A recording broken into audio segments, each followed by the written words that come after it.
अस्सलामु अलैकुम नाजरीन, अजमी वॉइस दिलचस्प और ईमान अफरोज़ कहानियों का चैनल है। बराए मेहरबानी इसको सब्सक्राइब कर लें। ये वाक़या है जब हिंदुओं ने एक वली से मुतासर होकर इस्लाम कबूल कर लिया। कांदला में एक मरतबा एक ज़मीन का टुकड़ा था जिस पर झगड़ा चल पड़ा। मुसलमान कहते थे कि ये हमारा है, हिंदू कहते थे कि ये हमारा है। चनाचे मुकदमा अंग्रेज़ की अदालत में पहुंचा। जब मुकदमा आगे बढ़ा तो मुसलमानों ने ऐलान कर दिया कि ये ज़मीन का टुकड़ा अगर हमें मिला तो हम मस्जिद बनाएंगे। हिंदुओं ने जब सुना तो उन्होंने ज़िद में कह दिया कि ये टुकड़ा अगर हमें मिला तो हम इस पर मंदिर बनाएंगे। झगड़ा इतना बड़ा कि एक तरफ मुसलमान और दूसरी तरफ हिंदू इकट्ठे हो गए और मुकदमा एक ख़ास नौइयत का बन गया। अब सारे शहर में कत्ल व गारत हो सकती थी, खून खराबा हो सकता था। तो लोग भी बड़े हैरान थे कि नतीजा क्या निकलेगा। अंग्रेज़ जज था, वो भी परेशान था कि इसमें कोई सुलह व सफाई का पहलू निकाले। ऐसा ना हो कि ये आग अगर जल गई तो इसका बुझाना मुश्किल हो जाए।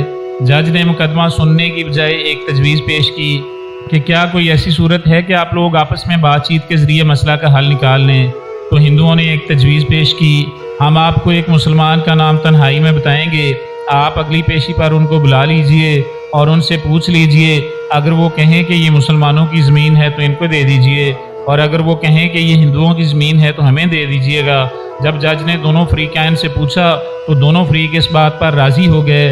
मुसलमानों के दिल में ये बात थी कि जो भी होगा मुसलमान होगा तो वो मस्जिद बनाने के लिए बात करेगा। चनाचे अंग्रेज़ ने फ़ैसला दे दिया और चंद दिनों की तारीख दे दी।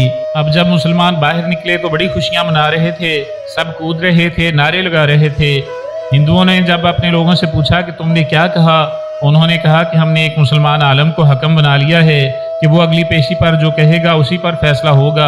अब हिंदुओं के दिल मुरझा गए और मुसलमान खुशियों से फूले नहीं समाते थे, लेकिन इंतज़ार में थे कि अगली पेशी में क्या होता है।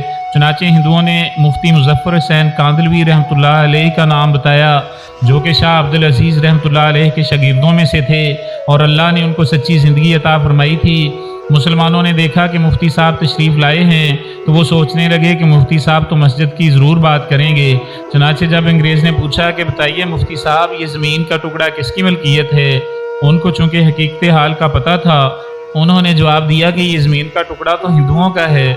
अब जब उन्होंने ये कहा कि ये हिंदुओं का है तो अंग्रेज़ ने अगली बात पूछी कि क्या अब हिंदू लोग इसके ऊपर मंदिर तामीर कर सकते हैं।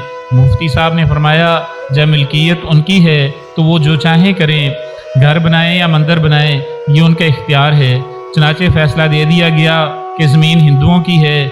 मगर अंग्रेज़ ने फ़ैसले में एक अजीब बात लिखी कि आज इस मुकदमा में मुसलमान हार गए मगर इस्लाम जीत गया। जब अंग्रेज़ ने ये बात कही तो उस वक़्त हिंदुओं ने कहा कि आपने तो फ़ैसला दे दिया, हमारी बात भी सुन लीजिए। हम इसी वक्त कलमा पढ़कर मुसलमान होते हैं और आज ये ऐलान करते हैं कि अब हम अपने हाथों से यहाँ मस्जिद बनाएंगे। एक अल्लाह वाले की ज़बान से निकली हुई सच्ची बात का ये असर हुआ कि हिंदुओं ने भी इस्लाम कबूल कर लिया और अपने हाथों से मस्जिद बनाई।